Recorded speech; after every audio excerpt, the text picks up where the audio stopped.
Renan Santos defende o fim da democracia aqui no Brasil. Tem muita gente perguntando a respeito disso e nesse vídeo ele vai falar, e acompanha aí até o fim para você entender qual que é a mensagem dele sobre isso. Meu nome é Rafa Macris, sou um escudeiro do Renan, pré-candidato a deputado, e a gente precisa muito da força de vocês para crescer esse canal, crescer a pré-candidatura do Renan Santos à presidência da República. Se você não é inscrito, se inscreve aqui no canal, ativa o sininho e clica no sininho, né? Na verdade, ativa as notificações, compartilha esse vídeo, me segue aí nas outras redes e bora pra cima ver se o Renan Santos, nosso pré-candidato à presidência da República, defende o fim da democracia no Brasil. Aqui no Brasil chama do nada acontece feijoada, é um meme da internet. E de fato é, porque a burocracia ficou muito poderosa e a democracia se tornou, na verdade, um regime oligárquico burocrático em que as decisões não são tomadas em favor das pessoas e as decisões são tomadas em favor da própria burocracia. Eu concordo com essa crítica. A minha solução, eu acredito que é uma solução republicana e dentro do regime democrático. Você tem que transformar o regime democrático para ele atender o interesse das pessoas. Porque eu sou mais republicano do que democrático. Isso daí é verdade que ele falou. Hoje, infelizmente, do jeito que está, o regime democrático ele não atende o bem comum. Ele não atende os interesses das pessoas. Por quê? Eu acho que ele vai explicar isso daqui a pouco no vídeo.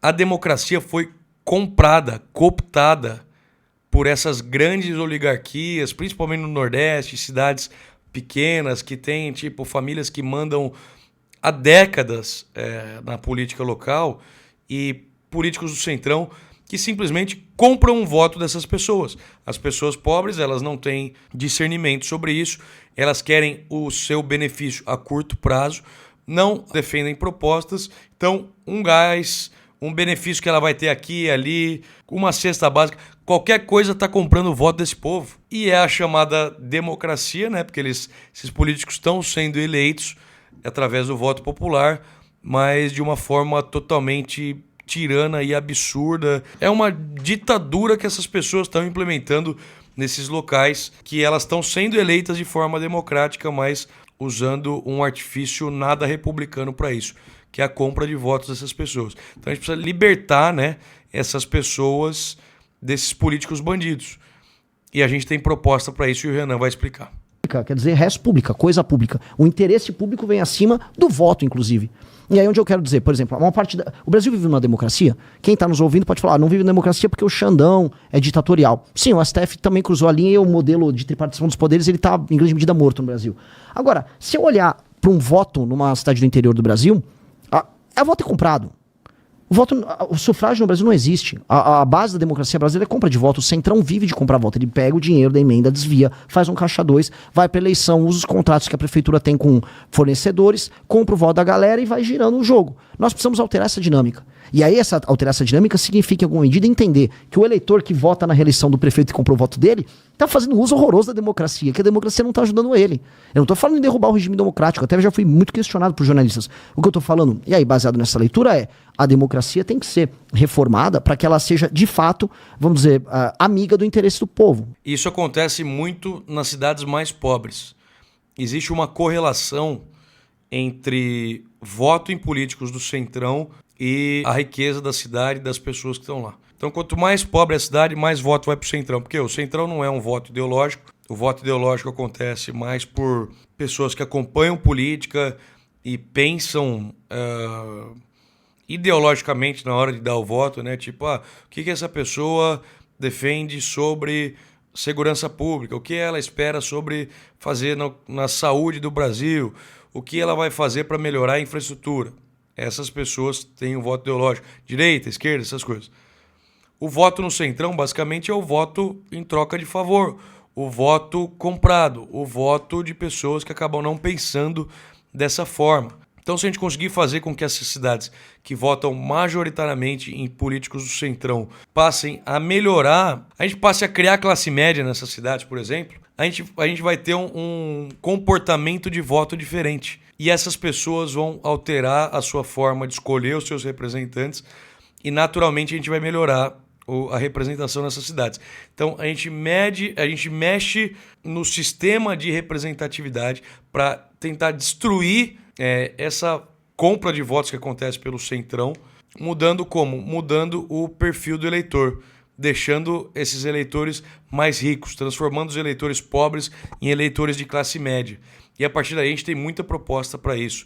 E naturalmente a gente vai melhorando a democracia e fazendo com que a democracia respeite a república. Entendeu? A gente passa a fazer com que a democracia funcione de fato. É isso. Qual que é a sua avaliação do Lula 3? Assim, eu nem sei qual é a avaliação que o próprio Lula faria. Porque é um não governo. O Lula ele foi para uma eleição sem propor um plano de governo. Ele foi muito no La Garantia Soy Yo. Vou lá, falo qualquer coisa e picanha, cerveja, contra o fascismo, pela democracia. Chamou o Alckmin, aí falou que chamar o Alckmin era uma frente ampla. Não indicou à época, ele não falou quem seria o ministro da Fazenda dele. Mas assim, mesmo assim contou com o apoio de boa parte da Faria Lima. Boa parte dos bancos apoiou o Lula. Ele entrou, mexeu no antigo PEC, antigo teto de gastos, instituiu o arcabouço fiscal e saiu desde então aumentando impostos. Fez algumas políticas sociais muito questionáveis. Não é nem questionável, eu não gosto delas, que é o pé de meia, agora Vale Gás e da energia elétrica, e é isso o governo do Lula.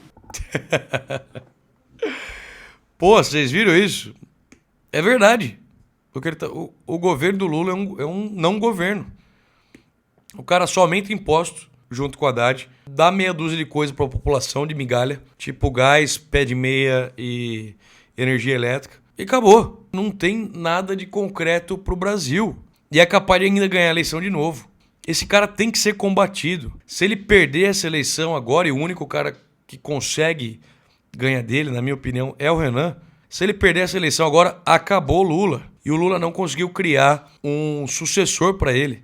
Todo mundo que apareceu meio que querendo ser sucessor do Lula foi meio destruído de forma a não perceber. Entendeu? O Lula foi lá, esse cara aqui é um cara carismático, pode ocupar o meu lugar lá na frente, tome pancada na cabeça. E daí ele escolheu figuras totalmente sem carisma nenhum e que sozinhas não conseguiriam representar as pessoas e tocar nada e ganhar uma eleição se não fosse a figura do Lula por trás, que é a Dilma e o Haddad. Entendeu? Por exemplo, Boulos ele não deixou ganhar força, Marina Silva na época ele não deixou, quem mais? Sei lá, mais outros aí que eu não lembro agora, mas a gente tem que derrotar o Lula agora para acabar essa era do PT, tá bom? E para que não haja o Lula 4 e exploda o Brasil de vez. Se você perguntar para um esquerdista, o próprio esquerdista não vai saber defender. Eu fiz uma coisa curiosa, eu rodei o interior de Pernambuco, o interior do Ceará e o interior do Rio Grande do Norte. Visitei rádios, basicamente petistas, com uma população local, imagina, no sertão, que votava no PT. Eu perguntava isso para eles, o que significou o governo Lula para vocês? Eles não sabiam dizer. Eles não sabem dizer, porque foi um não governo de uma esquerda que acabou. A questão é, a esquerda latino-americana, dessa matriz meio anti-americana que tinha, com esse discurso, ela é uma esquerda que ficou velha, ela já não sabe o que propor e ela faz governos ruins. O último governo lá na Argentina do Fernandes foi um desastre e o governo do Lula é um governo muito ruim. Eu não sei como é que ele vai fazer para se defender, tanto que ele tá indo pra estratégia assim, toma um pé de meia, toma um Vale Gás, toma uma energia elétrica e seja o que Deus quiser. E contra o Bolsonaro, e se você não quer Bolsonaro, fascismo, você vota em mim e assim que ele vai tocar a campanha. É assim que vai ser a campanha do Lula. E tem muita gente achando que o Lula não vai ser candidato, né? Que tá mal, que não sei o quê. Eu cravo aqui que ele vai ser candidato, tá? Eu não tenho outro cara competitivo hoje pra ir pra uma disputa sem ser o Lula, mesmo com todas essas cagadas que ele tá fazendo. Por quê? Primeiro, é o nome mais conhecido, todo mundo conhece o Lula. E segundo, ele tem essas pessoas que são apaixonadas por ele. Paixão de homem, paixão de mulher, a gente não consegue discutir isso. A pessoa não sabe o que ele fez no governo. E muitas vezes não lembra nem o que ele fez lá atrás. Só sabe, eu voto no Lula porque ele defende os pobres. É isso, o Lula é isso. Mais da metade das pessoas que votam nele são assim, apaixonadas por um cara que elas endeusaram na cabeça, que é o defensor dos pobres, mas que não faz nada, Tira dinheiro das pessoas através de impostos. Só isso, pra entregar uma porcaria de governo. Eu acho que não será o suficiente pra ele vencer. Mesmo porque, assim, eu rodando o Nordeste, no coração do eleitor dele, essas pessoas já não estão mais confiando de que isso é o futuro. Até porque as pessoas vão querer. Ele tá propondo mais uma rodada de Bolsa Família para as pessoas viverem 30 anos de auxílio. E as pessoas mais novas que gostariam de ter emprego, que gostariam de ter renda, que gostariam de não ser controladas pelo Comando Vermelho. Isso é terrível para essas pessoas e isso, vamos dizer, como modelo já cansou. Então, é um modelo desastroso, mas é um modelo que está, vamos dizer, com fadiga de material. Eu acho que o petismo, assim como grande parte daquilo que a gente chama de esquerda na América Latina, ele se esgotou. Tá vendo? A gente vai ganhar a eleição através dos jovens. Às vezes você tá assistindo a gente aqui, você é um jovem filho ou neto de um petista ou de um bolsonarista. De pessoas mais velhas que já estão apaixonados pelos seus políticos aí, mas que estão perdendo, sabe, esse brilho no olho, estão vendo que passaram anos e nada aconteceu e tá na hora de você entrar. Você entrar e, primeiro, assumir o protagonismo da decisão do voto aí na sua família, seja nos almoços de domingo, no churrasco com o seu tio, com o seu pai, e mostrar para eles que a gente tem o plano melhor. E mostrar para eles que é importante para você isso, que você enxerga um Brasil com Renan Santos, presidente da República, com os deputados da missão, no caso eu sou pré-candidato a deputado, que a gente enxerga um Brasil diferente do que está aí. E daí, por exemplo, se o cara for bolsonarista, você mostra as coisas que a gente defende, que são, eu tenho certeza que um bolsonarista tiozão gostaria que o Flávio Bolsonaro defendesse e que ele não tem condição e capacidade de defender. E se o cara for um petista, joga no coração, joga que é importante pra você. Tenta pegar alguns pontos e convencer esse petista aí de que o Lula não é o melhor caminho, tá? Vocês vão ser os caras importantes na nossa campanha. Você é jovem, convença uma pessoa por dia daqui até a eleição, tá? Você tem menos de 30 anos ou 30 e poucos anos que nem eu, convença as pessoas ao seu redor de que o caminho é a missão. E se você fizer isso, porque a gente não tem os milhões de reais dos nossos concorrentes, nós vamos chegar no segundo turno e derrotar, destruir o Lula. Tá bom? Falando, né, nessa esquerda latino-americana, como é que você vê essa postura do Trump, né, nesse corolário Trump da nova doutrina Monroe, e o posicionamento do Lula, inclusive com essa escalada hoje do cancelamento do visto do Darren Beatty, que estava vindo para o Brasil.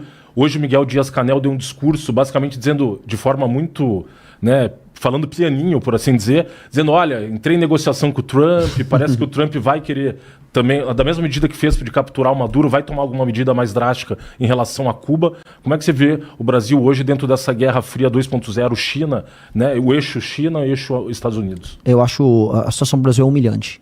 É humilhante, assim, a situação mais humilhante em muito tempo. Só que é humilhante a ponto de talvez começar a acordar a gente.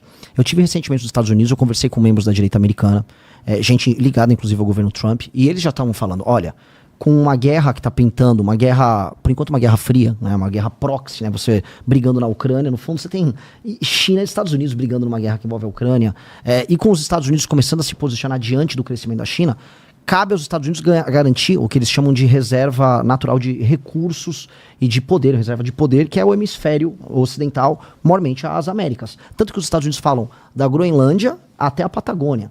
E eles estão querendo agora ter um controle político novo, que remonta aí o começo do século XX, quando eles fizeram esse mesmo tipo de política, e é um realinhamento geopolítico. E eles estão agora retirando, vamos dizer, aliados chineses que estavam atuando, vamos dizer, em favor de um rival geopolítico deles. A Venezuela era um caso, é o caso de Cuba, e você tem ainda o Marco Rubio, que é um cara que leva a questão cubana e venezuelana muito a sério. O Brasil é o mendigo do mundo, hoje, infelizmente, tá? A gente não tem protagonismo no cenário geopolítico mundial nenhum. Vocês acham que questão da Venezuela, que tá no nosso quintal, não era para ter sido resolvida pelo Brasil? Precisou o Trump vir lá dos Estados Unidos para tirar o Maduro do poder? Não era para ter sido feita uma negociação via Brasil disso? Porra, a gente se comporta como um vira-lata nas discussões. A gente é os caras legais, a gente boa, não sei o quê, é samba, é favela, é Amazônia. Mas qual que é o papel de força do Brasil? A gente não tendo líderes fortes comandando a nossa nação, o nosso país naturalmente vai continuar sendo fraco. Os últimos presidentes que passaram e sentaram na cadeira presidencial foram fracos. E o Lula parece que gosta disso. Ele quer ser o brincalhão, ele chega numa reunião da ONU, por exemplo, e fica fazendo piada, entendeu? O Brasil precisa ser uma das 5 maiores economias do mundo. A gente precisa sentar lá no Conselho de Segurança da ONU e discutir o futuro, principalmente da América Latina. Por isso que o Renan bate na tecla de que ele virando presidente da República, ele ganhando a eleição, o Brasil vai voltar a ter esse protagonismo. E não é com um líder fraco que a gente vai ter isso. A família dele foi alvo de perseguição. Para ele, esse é um assunto central. Conversando com técnicos que trabalham para ele, esse é um assunto central, não é um assunto de brincadeira. Então todo mundo ficou achando, não, é mais uma das bravatas do Trump, que o Trump também é dado a bravata, fala um negócio e para. Cara, eles acabaram com o Maduro em uma noite.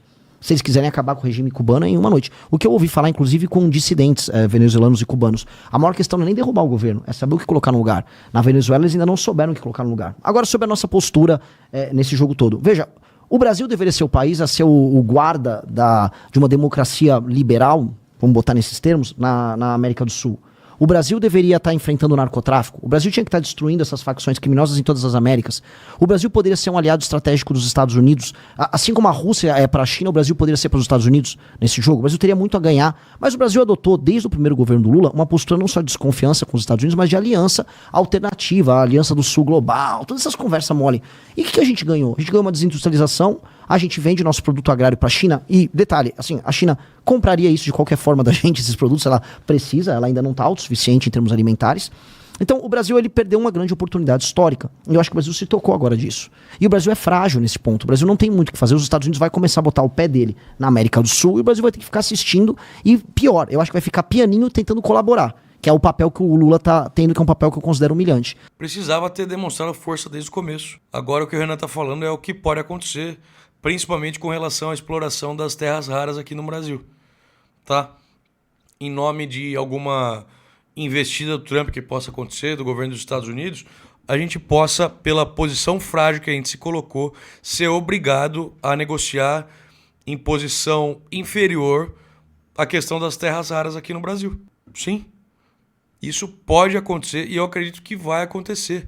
Por quê? Porque a gente se comportou errado lá atrás. Se comportou errado lá atrás. Não colocou o pau na mesa para discutir as questões geopolíticas importantes, principalmente aqui no nosso quintal. E daí a gente tem um governo que fica pagando pau para os regimes esquerdistas, ditatoriais, autoritários, tipo de Cuba, de Venezuela, depois fica fazendo malabarismo para defender esses caras e quando fica insustentável fica inventando coisa pra falar, mas não coloca o dedo na ferida, não vai pra cima. Pô, é fogo, né, meu? Pra gente reverter isso, porque por mais que eu goste da ideia da gente destruir o crime organizado da América do Sul, eu não gosto da ideia de não ser o Brasil fazendo isso. Eu acho isso nos torna pequeno. Os Estados Unidos está se comportando dessa forma, ele tá atacando muito o crime organizado e os Estados Unidos sabem que boa parte da droga que chega na América do Norte vem daqui, certo? Tem as facções criminosas do Brasil, tem os grupos terroristas e de traficantes de drogas da Colômbia, de vários outros países, e que essa droga faz o caminho para chegar até lá.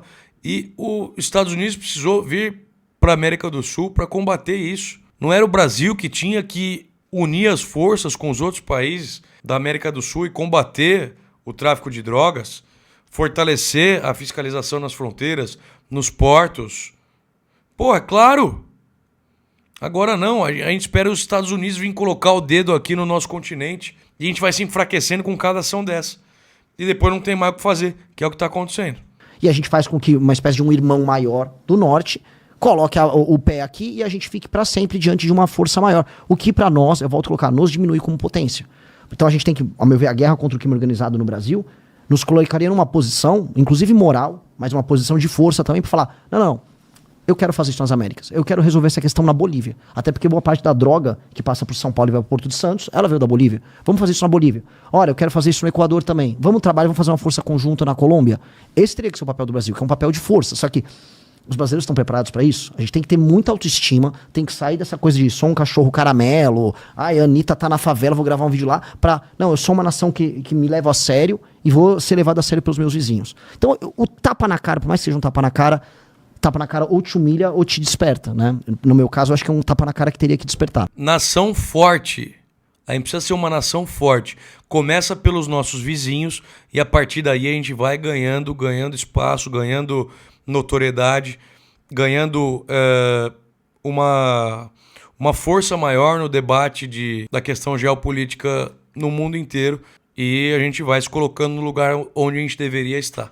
Tá bom? O Brasil tem território, o Brasil tem população, o Brasil tem a comida do mundo, o Brasil tem força, o Brasil tem tudo para ser uma grande nação. Só não é porque a gente tem presidente vagabundo, representante vagabundo, que não acredita nisso, não defende isso, porque isso é uma coisa difícil de ser feita, tá? É mais fácil pro cara sentar lá na cadeira de presidente da República e ficar fazendo piada em reuniões internacionais, ficar defendendo ditador vagabundo que deveria estar preso, em vez de combater o crime organizado na América do Sul, fazendo atuações em conjunto com outros países e aniquilando esses bandidos criminosos. Beleza? Pessoal, espero que vocês estejam gostando desses vídeos que eu estou gravando, reagindo às propostas, às ideias e às entrevistas do Renan. A gente precisa atingir mais pessoas, então por isso que eu preciso de vocês. Me segue aqui, se inscreve no meu canal do YouTube, é um canal novo. Entra aí nos links que estão colocados na descrição desse vídeo. Clica no sininho, compartilha esse vídeo com pessoas que ainda não conhecem o nosso conteúdo. Vamos fazer com que as nossas ideias cheguem no maior número de pessoas. A gente precisa do Renan com 10% quando começar a campanha, e a gente só vai chegar lá se vocês que estão assistindo esses vídeos ajudarem a gente, fazendo com que as nossas ideias cheguem para outras pessoas, beleza? Tanto do Renan, que é nosso pré-candidato à presidência da República, quanto dos pré-candidatos a deputado. Eu sou pré-candidato a deputado aqui no estado de São Paulo, então preciso da ajuda de vocês também. Me sigam aí nos outros canais, Instagram, TikTok, aqui no YouTube, e vamos para cima construir esse Brasil que a gente precisa e chegar na nossa vitória, tá? A gente não vai chegar lá, a gente tá se matando para fazer as coisas. O Renan tá rodando o Brasil de carro, a gente não tem o dinheiro que os nossos adversários têm e a gente só tem vocês, beleza? Escreve aqui nos comentários outros vídeos que vocês querem que eu reaja e bora para cima ganhar essas eleições. Valeu, fui, até a próxima. Um abraço, Caboclo.